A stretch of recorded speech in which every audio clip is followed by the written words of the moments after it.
오늘은 성가대 마칠 때 박수 소리가 별로 없어서 부담 없이 말씀드립니다. 혹시 성가대를 위해 박수 쳤다면 예배학적으로 신학적으로 옳지 않습니다.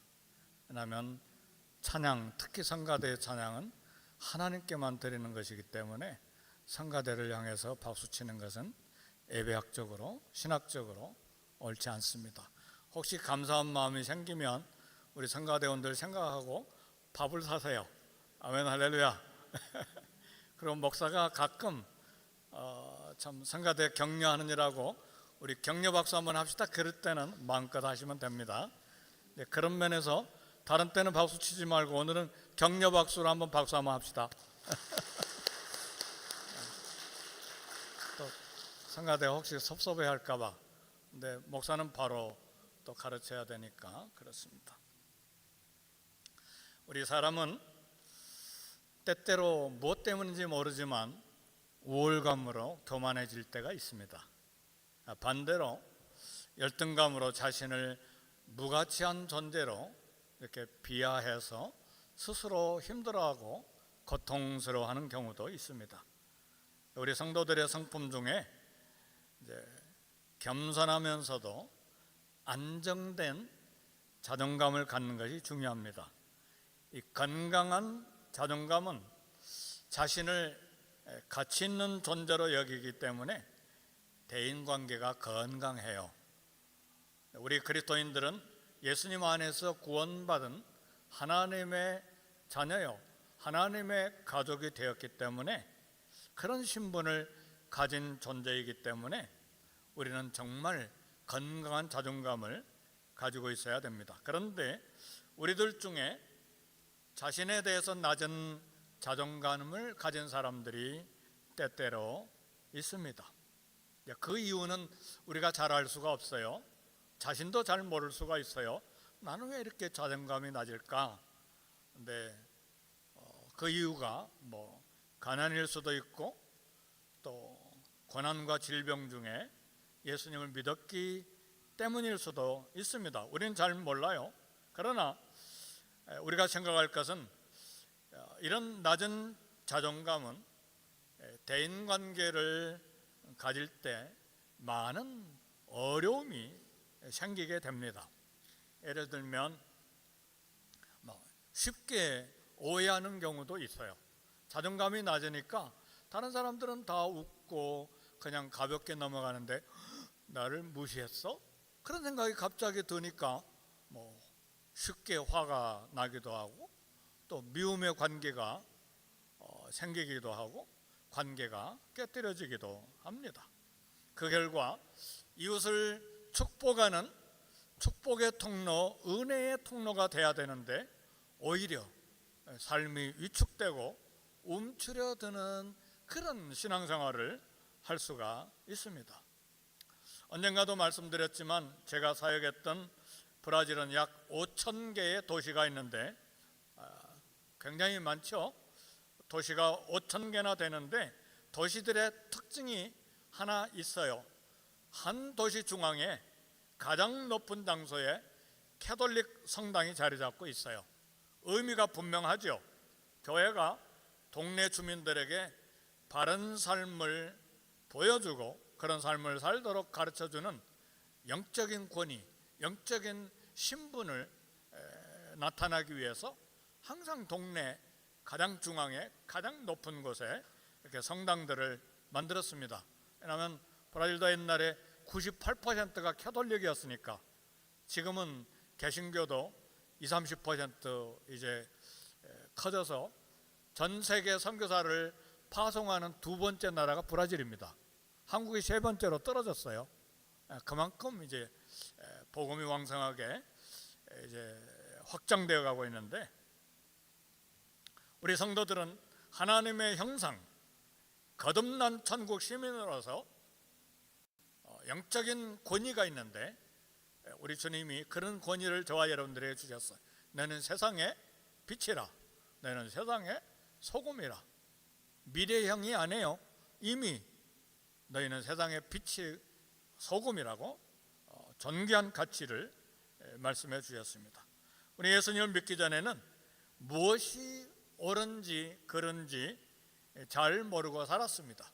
우리 감정을 따라, 또 우리 기분을 따라, 또 우리의 옛날 습관과 그런 관습을 따라 잘 모르고 살았어요. 그런데 예수님을 믿고 말씀을 배우면서 진리에 대해서 그리고 부분적으로 알게 됐습니다. 그런데 잘못하면 이 조금 아는 진리를 가지고 자기 주장을 끝까지 고집하려고 합니다. 이런 때에 이제 문제가 생기는 것이죠. 고린도 교회는 이런 다툼을 교회 안에서 해결해야 되는데 이 문제를 교회 밖에 법정에 고소해서 세상의 판사들을 통해서 문제를 해결하려고 했어요. 얼마나 어리석습니까? 말씀과 기도로 해결하는 것이 아니라 법으로 판결을 받으려고 한다는 소식을 사도 바울이 교회를 떠난 다음에 그 소식을 듣고 마음이 얼마나 힘들었겠어요. 고린도 교회가 이런 식으로 사회법정에 교회 문제를 고발하는 행동에 대해서 책망을 했습니다. 그것이 오늘 본문의 말씀입니다. 첫 번째로 생각할 것은 영적 성숙의 문제입니다.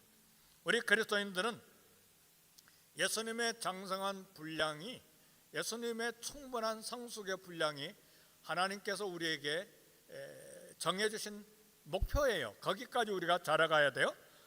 거기까지 완성되는 사람은 이 땅에 존재하지는 않지만 끊임없이 영적으로 성숙해야 되는데, 성숙하지 못하면 말과 행동이 거칠게 되어 있습니다. 남의 입장 생각하지 아니하고 자기 습관, 자기 의견, 자기 생각을 끝까지 집착해서 고집을 부리면 그렇게 거친 언어와 행동이 나타나게 되는 것이죠. 남을 생각하지 않고 자기 주장만 내세우는 것은 사도 바울의 표현으로 말하면 아직 성숙하지 못했다, 혹은 육체에 속한 자라, 어린 아이라, 이렇게 이야기했는데, 이처럼 상대편 생각, 상대편 상황 배려하지 않고 내 주장만 내세우는 것, 어린아이의 대표적인 특징입니다. 우리 어린아이들 그렇잖아요. 3살이든 4살이든 아직 미성숙하기 때문에, 어린아이기 때문에 온 우주가 나를 위해서 존재해달라고 아각거리고 울잖아요. 그게 어린아이의 특징이에요. 그렇죠? 엄마 아빠가 사업에 망했는지, 부부관계가 심각해서 정말 긴장 중에 있는지, 아니면 몸이 아파서 수술해야 되는지, 정말 생명이 오고 가는 막 위급한 상황에 있는지, 그거 상관없이 어린아이는 나만 알아달라고 밤새 울기도 하고 잠자지 않고 떼를 쓰기도 하고, 그게 어린아이의 대표적인 특징이에요. 근데 우리가 성숙하지 못하면 그런 모습을 신앙생활에 보이게 될 수가 있다, 그런 말입니다. 그래서 오늘 고린도전서 6장 1절 보니까 너희 중에 누가 다른 이와 더불어 다툼이 있는데, 교회 안에 지금 다툼이 있는 거예요? 구태여 불의한 자들 앞에서 고발하고 성도 앞에서 하지 아니하느냐? 불의한 자들 앞에서 고발한다는 말은 교회 밖에 법정, 세상 판사에게 고소해서 재판을 신청하는 것을 말합니다. 바울은 세상 재판관은 물론 법률적인 지식이 있지만 불신자이고 하나님 말씀을 모르잖아요. 그래서 불의한 자라고 표현을 했습니다.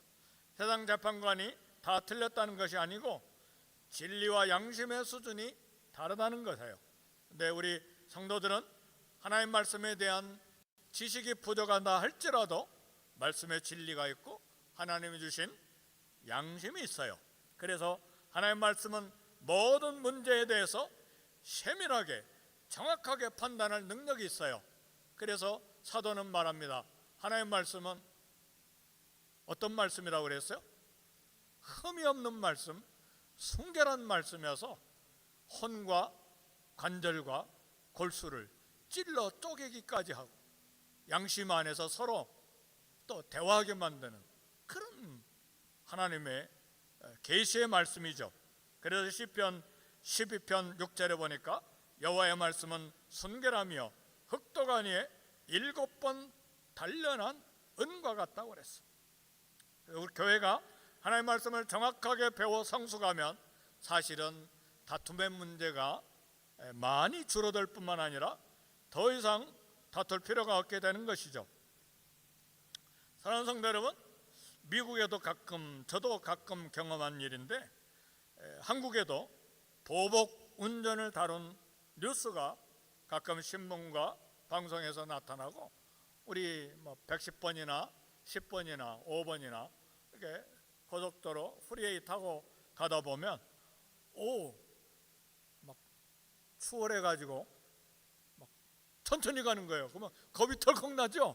그때 싸우면 어떻게 됩니까? 잘못하면 빵! 총소리가 나게 되겠죠. 그러니까 한쪽에서 양보하고 미안하다고 말하면 싸울 필요가 전혀 없는 것이죠. 내가 무의식 중에 잘못을 저질러서 그 사람이 화가 나서 앞에 서서 막 일부러 서행 천천히 가면 우리는 어떻게 해야 됩니까? 보복하겠습니까? 아니면 창문을 열고 이렇게 하겠습니까? 우리 다 같이 한번 해봅시다. 조금 멋쩍더라도 하세요. 창문 열고 이렇게 해주세요. 그럼 편안히 해결이 됩니다. 편안히. 근데 추월했어? 천천히 가? 그래, 나도 한번 추월하자 하고 앞에 가가지고 급정거를 해보세요. 난리 나죠. 대형 사고 납니다. 자존심 때문에 버릇 고쳐준다면서 길을 막거나 급정거하면 생명이 자존심 때문에 그날로 없어지는 경우도 생깁니다.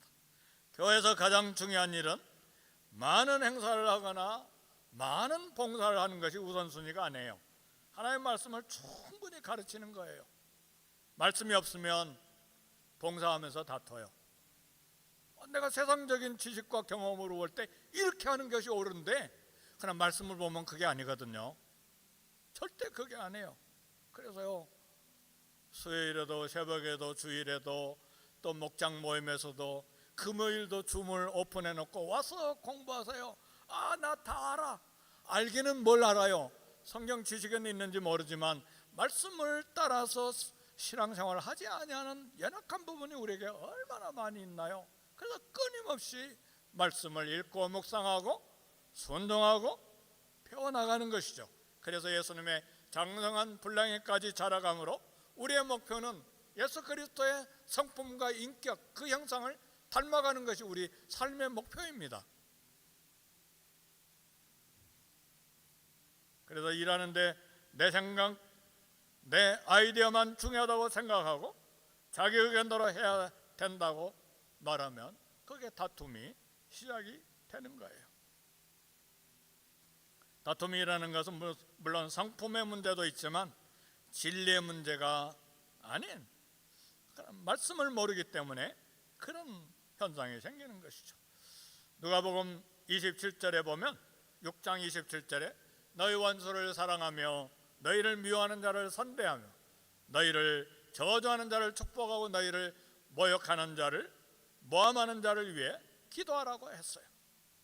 세상 처세법은 이런 원수, 미워하는 자, 저주하는 자, 모함하는 자, 세상 처세법과 상식은 뭡니까? 원수를 경계하고 미워하는 자와 말 섞지 말고 멀리해라. 이게 세상 처세법이잖아요. 그리고 나를 저주했어? 나를 모함했어? 그러면 미국은 뭐 합니까? 명예훼손죄구나. 수하자. 수해가지고 돈 벌자. 이게 미국 수 문화잖아요. 하나님의 말씀과 하나님의 법정에서는 전혀 세상 처세법과 다릅니다. 내가 아는 상식과 내 본능과 전혀 다릅니다. 하나님의 법정에서 하나님의 말씀은 원수를 사랑하라고 말씀합니다. 하나님의 말씀은 늑대 같은 사람을 양으로 변화시키는 성령의 검이에요. 늑대는 다른 짐승을 공격하고 잡아먹으면서 살기 때문에 공격적이죠. 그러나 양은 풀을 뜯어 먹으면서 사는 동물이기 때문에 공격할 줄을 몰라요. 공격할 무기도 없어요. 그래서요, 성도 여러분, 양은 수십 년간을 갈고 닦아도 늑대의 발톱이 안 생겨요. 늑대의 이빨이 생기지 않아요. 그래서 양은 다른 동물을 공격할 수단이 없기 때문에 목자의 돌봄을 받는 것입니다. 예수님 우리의 성도들의 목자이심으로 몸을 던져서 양을 보호하고 양육합니다. 우리 주님이 말씀하셔서 나는 선한 목자라. 선한 목자는 양을 위하여 목숨을 버리거니와 나는 양을 위하여 목숨을 버리노라. 우리 주님은 립서비스 하신 거 아니에요? 실제로 우리의 목자가 되셔서 몸이 찢기시고 피를 주심으로 우리 위해 목숨을 버리셨습니다. 그래서 우리는 공격 무기를 내려놓고 선한 목자이신 예수님의 손에 맡겨드리는 양의 영성을 가져야 돼요. 처음으로 써보는 단어예요. 양의 영성. 양의 영성은 뭘까요? 목자의 손에 내 삶을 맡겨드리는 영성이에요. 바울이 에베소 성도들에게 로마 군인과 같은 전신갑주를 입으라고 그랬어요. 로마 군인들이 무장하는 모든 무장, 그런 갑옷을 입으라고 했는데 그 전신갑주는 살상 무기가 아니에요. 미사일 막 쏘고 그런 포를 쏘고 그런 무기가 아니라 구원과 의와 진리와 복음과 믿음과 성경 말씀이에요. 구원의 투구와 의의 흉배와 진리의 허리띠와 복음의 신발과 믿음의 방패와 성령의 검, 모두 다 말씀이에요. 이런 말씀으로 무장하라는 말씀이에요. 그래서 교회 안에 하나님 말씀이 희미하게 되면 영적인 변화가 대단히 어렵게 돼요. 영적인 변화가 없으면 옛날 본성으로 되돌아가서 작은 일에도 따지면서 다투게 되는 것이죠. 하나님의 말씀을 따라 예수님의 장성한 분량까지 성숙한 성도들이 되도록 우리는 목표를 예수님께 정해야 돼. 예수님의 성품, 예수님의 사용하시는 언어, 예수님의 인격, 예수님의 삶의 모든 방향, 이게 우리의 목표가 되어야 됩니다. 두 번째는 성도의 영적인 신분인데 오늘 본문 2절 3절에 보니까 성도가 세상을 판단할 것은 너희가 알지 못하느냐. 세상도 너희에게 판단을 받겠거든 지극히 작은 일 판단하기를 감당하지 못하겠느냐. 놀라운 것은 사도 바울은 말했어요. 우리 그리스도인들이 세상을 판단할 것이라고 말씀했어요. 세상에서 옳고 그른 것의 최종 판단의 권한을 법정 판사에게 준 것이 아니라 교회에 주셨어요. 물론 사회가 너무 복잡해서 하나님 말씀으로 모든 판단을 다 할 수 있는 것은 아닙니다. 오히려 전문적인 구체적인 사항에 대해서는 전문가가 훨씬 더 잘 풀어나갈 수도 있습니다. 그러나 바울은 세상의 모든 판결 위에 우리 그리스도인들이 내리는 판단이 있다고 오늘 본문에서 이야기합니다. 왜요?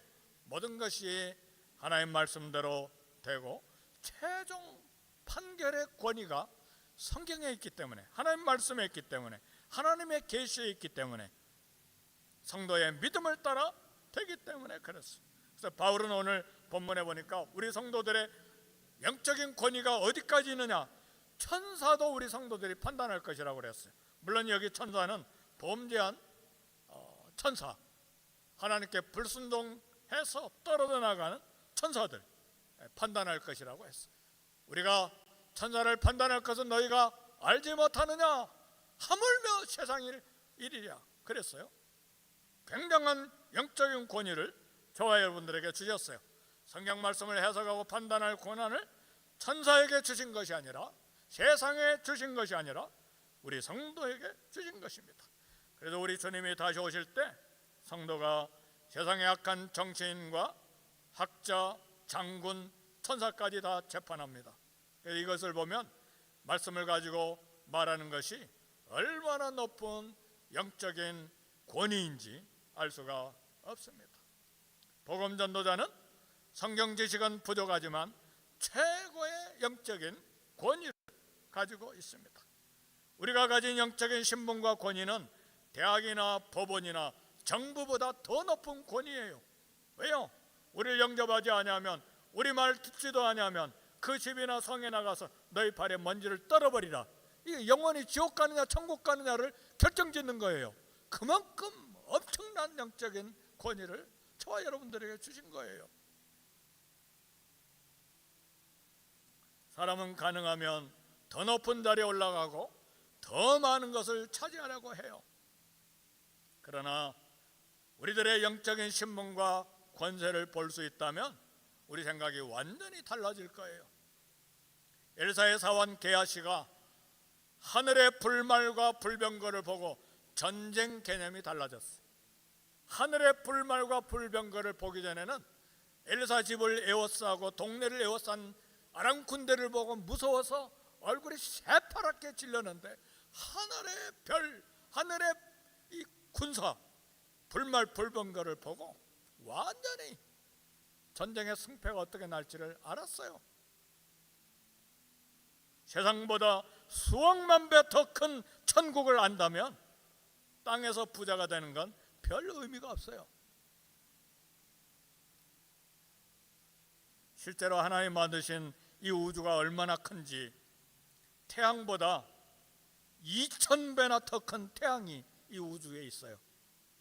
태양처럼 빛을 내는 별이 이 우주에 수천억 개, 수조 개가 있어요. 이 우주에 태양 하나만 있는 게 아니에요. 수천억 개, 수조 개, 태양보다 2000배나 더 큰 태양이 이 우주에, 하나님 만드신 우주에 있어요. 천국의 모든 부와 권력을 안다면 세상의 소유가 무가치한 것을 깨달을 거예요. 그리고 그것 때문에 더 높이 올라가고 더 많이 소유하기 위한 다툼도 사라질 거예요. 사랑하는 성도 여러분, 더 많이 소유, 더 많이 가지려고 하면요 끝이 없어요. 아니, 이 300원짜리 아니면 100원짜리 장난감 반지 끼는 거나 몇천 달러짜리 몇만 달러짜리 샤파이어 반지를 끼는 거나 뭐가 다릅니까? 인격이 달라집니까? 남이 존경합니까? 전혀 달라지는 것이 없거든요. 근데 그런데 투자하면 목마르죠. 갈증하죠. 부자가 더 사모하게 되는 것이죠.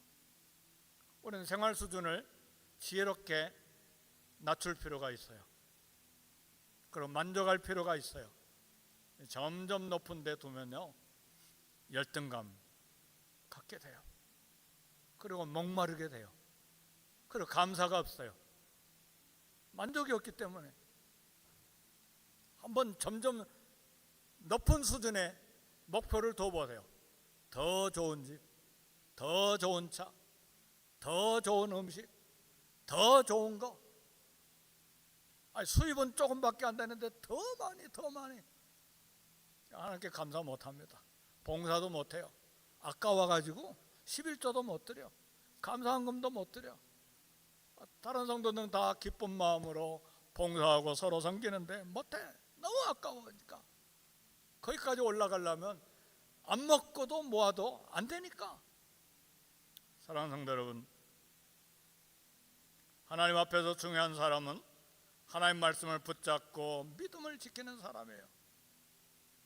이런 성도가 하나님 앞에서 잃지 않고 지켜내야 될 영적인 신분, 영적인 권위.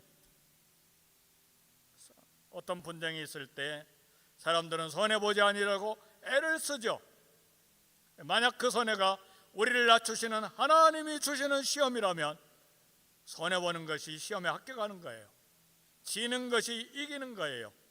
손해보고 겸손해지는 것이 이기는 것보다 수천 배 이익이 되는 것이죠.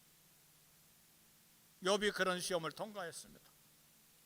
고린도전 6장 7절에 보니까 이런 영적인 원리를 따라서 너희가 피차 고발함으로 너희 가운데 이미 뚜렷한 허물이 있나니 차라리 불의를 당하는 것이 낫지 아니하며 차라리 속는 것이 낫지 아니하냐.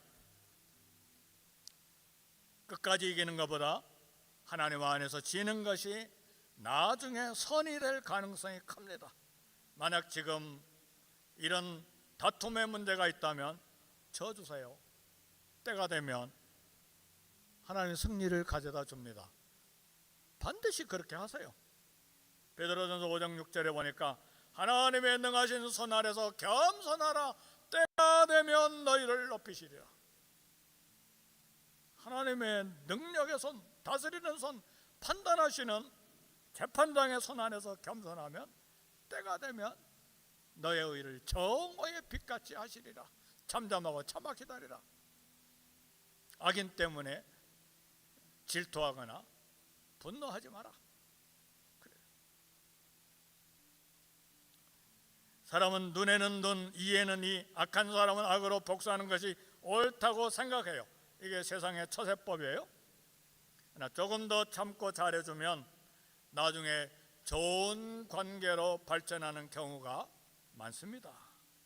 그래서 우리 성도는 손해보고 화가 나더라도 참아야 합니다. 그럴 때 세상이 아름답게 변화되고 관계도 아름답게 변화됩니다. 그래서 우리가 내릴 결단은 악한 일을 당할 때 악을 악으로 갚지 않는 것을 결단해야 돼요.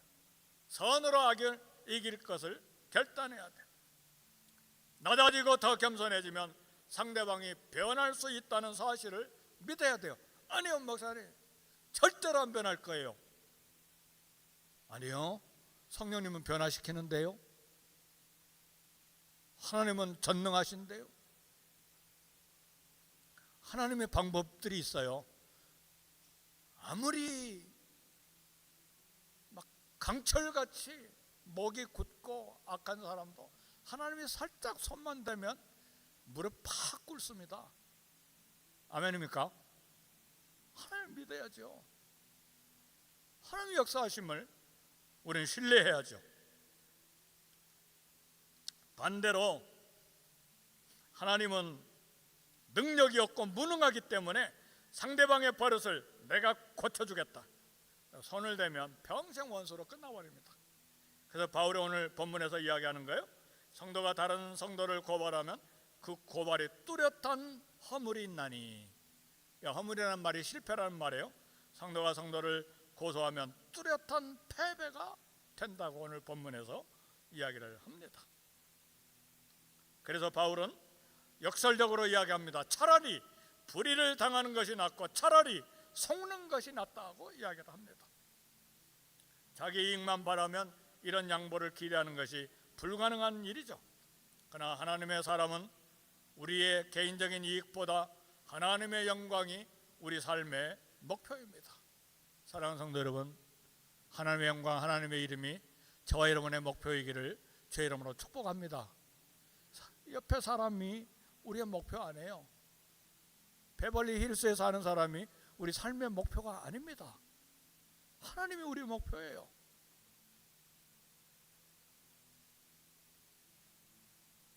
세상 법정을 거부하고 희생하고 양보하는 성도가 승리하는 성도이고, 그런 성도에게 풍성한 축복을 더해 주시는 것이 너무나 확실해요. 그래서 누가복음 6장 27절에 원수를 사랑하고 미워하는 자를 선대하고 저주한 자를 축복하고 모욕하는 자를 위하여 기도하면 어떤 복을 주시겠다고 하나님이 약속하셨는가? 우리 주님이 직접 말씀하셨어요. 6장 38절에 보니까 주라 그리하면 너에게 주실 것이니 곧 후히 누르고 흔들어 넘치도록 하여 너에게 안겨주리라. 무슨 말씀입니까? 이게 뭐 물질 보상으로만 생각하십니까? 아니에요. 6장 27절에 대한 말씀의 해석이에요. 원수 사랑하고 미워하는 자 선대하고 저주하는 자 축복하고 모욕하는 자 위에 기도하면 곧 너희에게 주실 것이니 후히 되어 누르고 흔들어 넘치도록 하여 너에게 안겨주리라. 이 말씀 믿으시기를 주의 이름으로 축복합니다.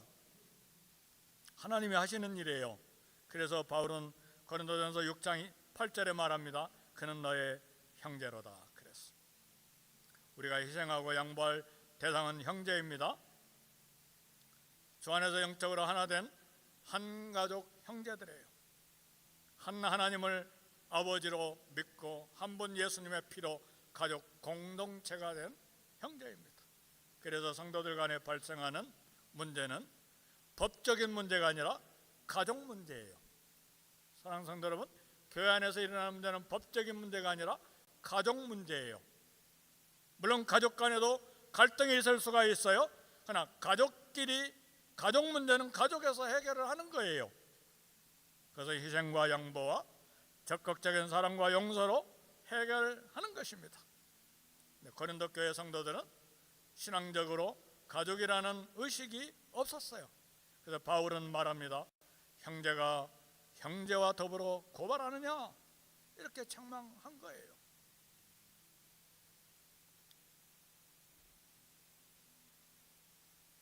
사랑하는 성도 여러분, 성도와 나는 어떤 관계입니까? 주님의 은혜 안에서 교회가 된 형제입니다. 성도가 서로를 자기의 한 가족으로 본다면 가족 안에서 문제가 해결되는 것입니다. 세상보다 더 훨씬 큰 영적인 권위가 우리 성도들에게 있는데 그 권위가 얼마나 큰가? 9절에서 10절 보면 고린도 성도들이 예수님을 믿기 전에 하나님 나라를 유업으로 받지 못할 자들이었어요. 음행하고 우상숭배하고 간음하고 탐색하고 남색은 동성연애하는 사람들이에요.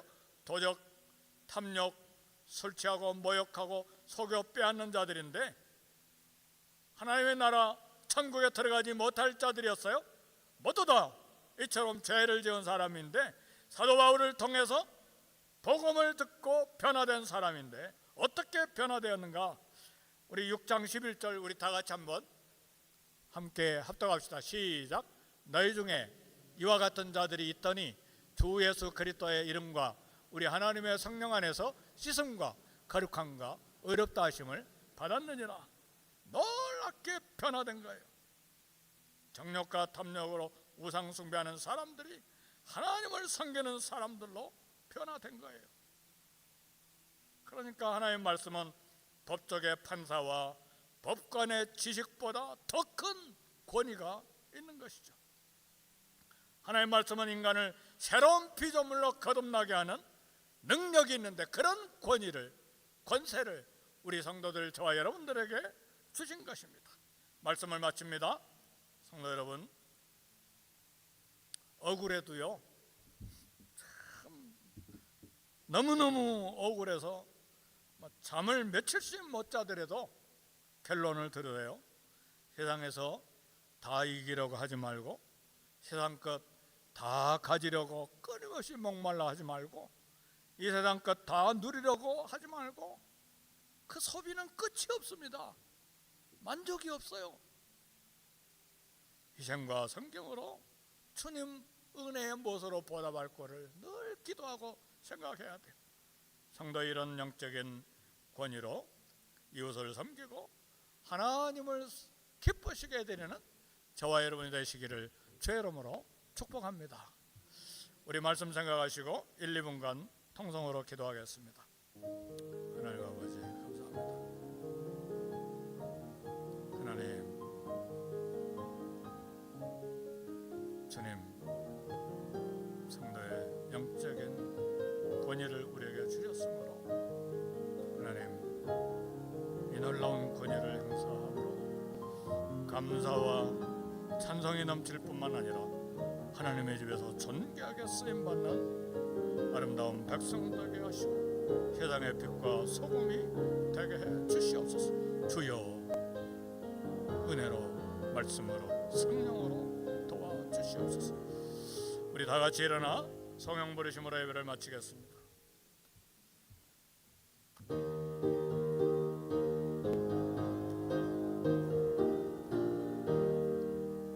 주의 피로 이은 생명 삼기권을 도다 구원하는 그 신령 다 찬송하라. 찬송하세 주